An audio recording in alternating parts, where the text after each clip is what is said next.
This is Appalling News. I'm Paul Chatter. There's no better example of the appalling world we live in than the recent TSC story.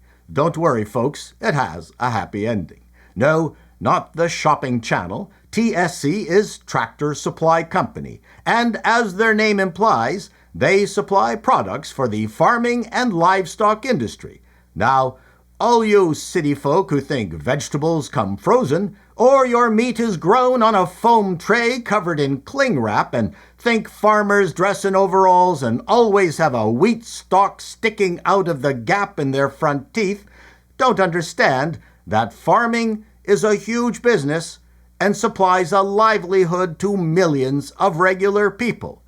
TSC, with more than 2,200 stores operating in 49 states, got into hot water when Robbie Starbuck, an American documentarian, uncovered on Twitter X that while TSC reflected its conservative roots to the public, behind the curtain, corporately, they had become a different beast altogether. Under CEO Hal Lawton, LGBTQIA+ training for employees, funding pride drag events.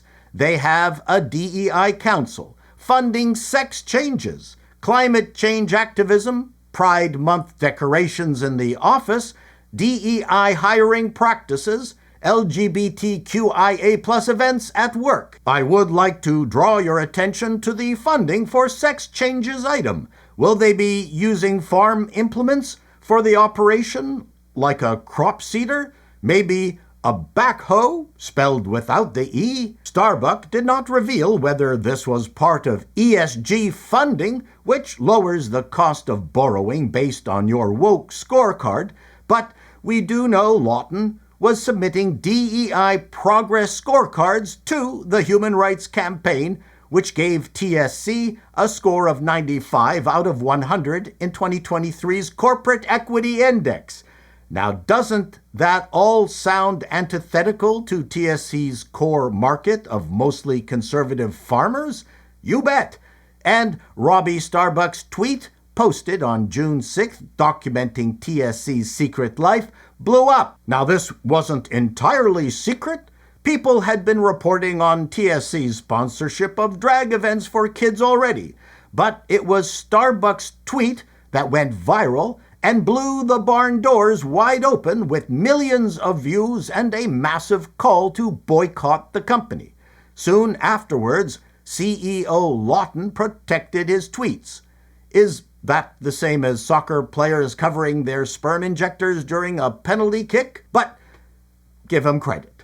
He could sense the potential that Tractor Supply was quickly going to be Bud Lighted, spurred on by a precipitous 5% drop in stock value, and within a month had abandoned LGBT and progressive causes. The changes include halting data submission to the Human Rights Campaign, refocusing team member engagement groups on mentoring and networking, eliminating DEI roles, retiring current DEI goals, and shifting environmental focus from carbon emissions to land and water conservation. The company will cease sponsoring non-business activities like pride festivals and voting campaigns. Clearly, TSC has abandoned humanity. Tractor Supply said in a statement, "Going forward, we will ensure our activities and giving tie directly to our business. For instance, this means we will further focus on rural America priorities, including agricultural education, animal welfare, veteran causes, and being a good neighbor. We are shocked by this radical display of common sense." Unfortunately, it didn't end in time to stop TSC from giving 14,000 employees sensitivity training. As you can imagine, the usual progressive suspects had a fit. This headline in The Advocate said it all. Tractor Supply caves to far-right homophobia and drops all LGBTQ+ support. Let's unpack this headline. First of all, Tractor Supply's majority clientele are conservative. progressives use far-right as a Nazi-adjacent slur. If not wanting to have their kids watch a drag performer wearing split-crotch panties while writhing on the floor performing the Macarena makes one far-right, then guilty as charged. Nowhere did TSC say they were dropping rainbow support.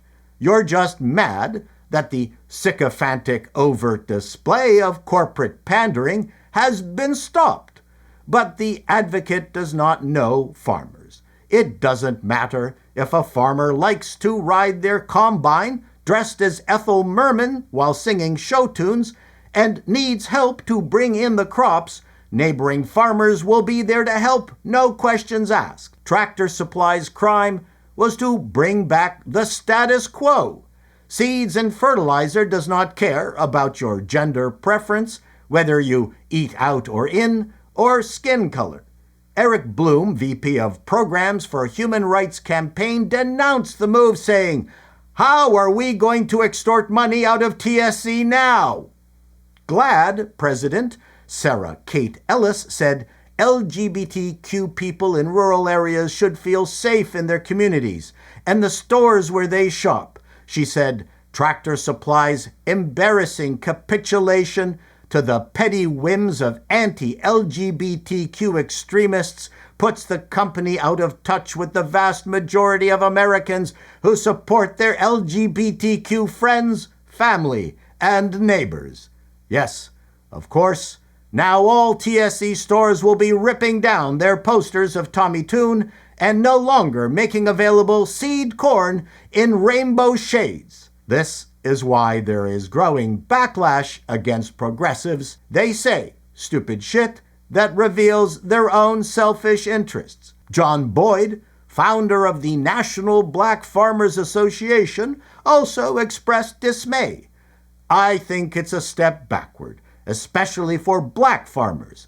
It sends the wrong signal as far as companies doing more with diversity. Once again, we have no idea how this will impact black farmers, and Boyd, who runs an advocacy group, provides no receipts. My personal experience is that you will not find a more fair-minded, more giving group of people than farmers.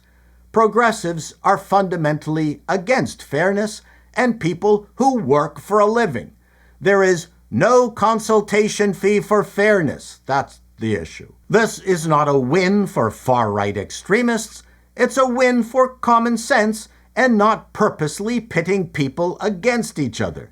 This has been Appalling News, and that's the way it is.